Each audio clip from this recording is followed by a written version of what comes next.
Well, Erased, or Bokudake ga Inai Machi, or whatever you want to call it, has just ended, and I bet I'm going to get some requests to review it. I hate beating a dead horse, so if you know the words quote-unquote overrated, quote-unquote overhated, and quote-unquote overhyped, you've pretty much got the right idea.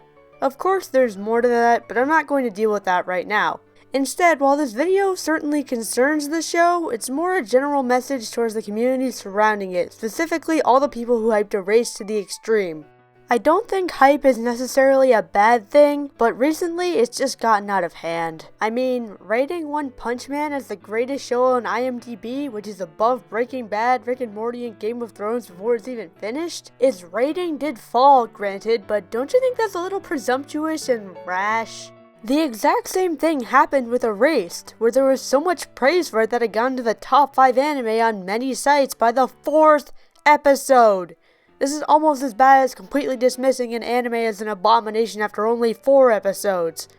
I mean, I shouldn't really be talking considering that I've dropped nearly 50 anime, but you get what I'm saying. Don't people realize that this type of omnipresent and overwhelming hype influences other people enormously? Yeah, you've got the people who can see through the hype and are able to not let it bother them, but most can't. You have to draw the line somewhere. This especially pertains to currently airing anime, where everyone is basing their opinions off of smaller portions of a show and speculating from there. Everyone should have the right to speculate, but it's just that. Speculation.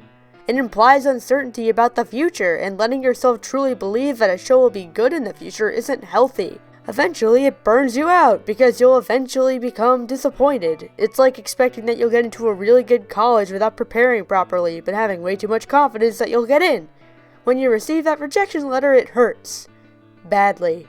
However, being cynical without a speck of optimism is even worse, because then you just come off as a pretentious wannabe. The endless criticism of anime that get majorly popular is starting to tire me out. Popular doesn't always mean good, nor does it automatically mean bad, so why do negative connotations always seem to follow the popular shows? Oh yeah, it's because clickbait, wanting to get off the impression that you're smart and a hipster, and views. I'm no saint when it comes to this, since my first video was essentially clickbait, but I've, well, hopefully improved since then. When you use triggering titles like The Force Awakens stinks and here's why, or Erased was never that good, it just seems shameless. At least let me be surprised by your content, or not allow me to preemptively judge it before I even click it. Criticism isn't and shouldn't be about being completely negative, nor is it about being completely positive. I'm not saying you should always take a neutral standpoint when reviewing or talking about a show, because that would be really boring, but there needs to be a balance.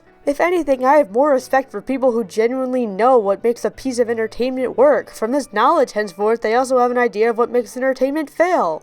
I've heard many people talk about problems an anime may contain, but the real meat of criticism is describing what makes a show resonate with you, either positively or negatively.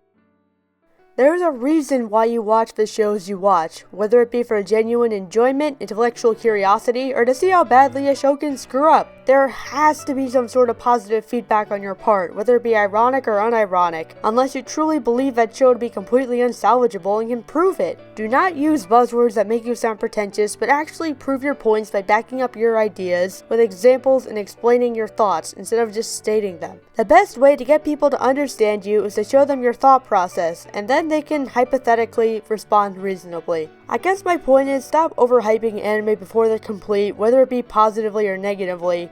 Having such a black and white perspective of art defeats the entire point of art, its ability to be interpreted. So, the next time an airing anime comes around and interests you, feel whatever you want to feel about it, but always keep the opposite view in mind as a possibility. After all, you never know when an anime could surprise you.